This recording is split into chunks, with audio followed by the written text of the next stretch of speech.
জীবনে সমস্যা থাকবেই, সেই সমস্যাকে ম্যানেজ করতে হবে, সেই সমস্যাকে কন্ট্রোল করে এগিয়ে যেতে হবে। বাধা বিপত্তি, সমস্যা, অশান্তি, অস্থিরতা, ভগবানরাও এর থেকে রিলিফ পাননি। বারবার ঐশ্বরিক ঘটনায় আমরা দেখতে পেয়েছি ভগবানরা বিপর্যস্ত। দেবরাজ ইন্দ্র তিনি গৃহচ্যুত, ভগবান শিব তার পরিবারে প্রবল অশান্তি।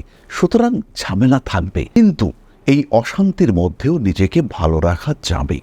ভালো রাখা শিখতে হবে, ভালো থাকা শিখতে হবে, এবং সেই ভালো থাকা, নিজেকে ভালো রাখা, এই বিষয়ে আপনাকে গাইড করতে পারেন একজন অভিজ্ঞ জ্যোতিষী।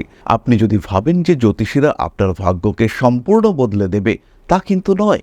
প্রত্যেকটা মানুষের আধার রয়েছে, প্রত্যেকটা মানুষের ব্যক্তিগত জীবন রয়েছে, প্রত্যেকটা মানুষের ব্যক্তিগত জীবনে সমস্যা রয়েছে।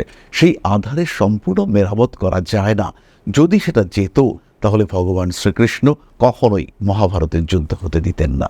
সুতরাং সমস্যা আসবে, লড়াই করতে হবে, সেই লড়াইতে আপনাকে জিততে হবে।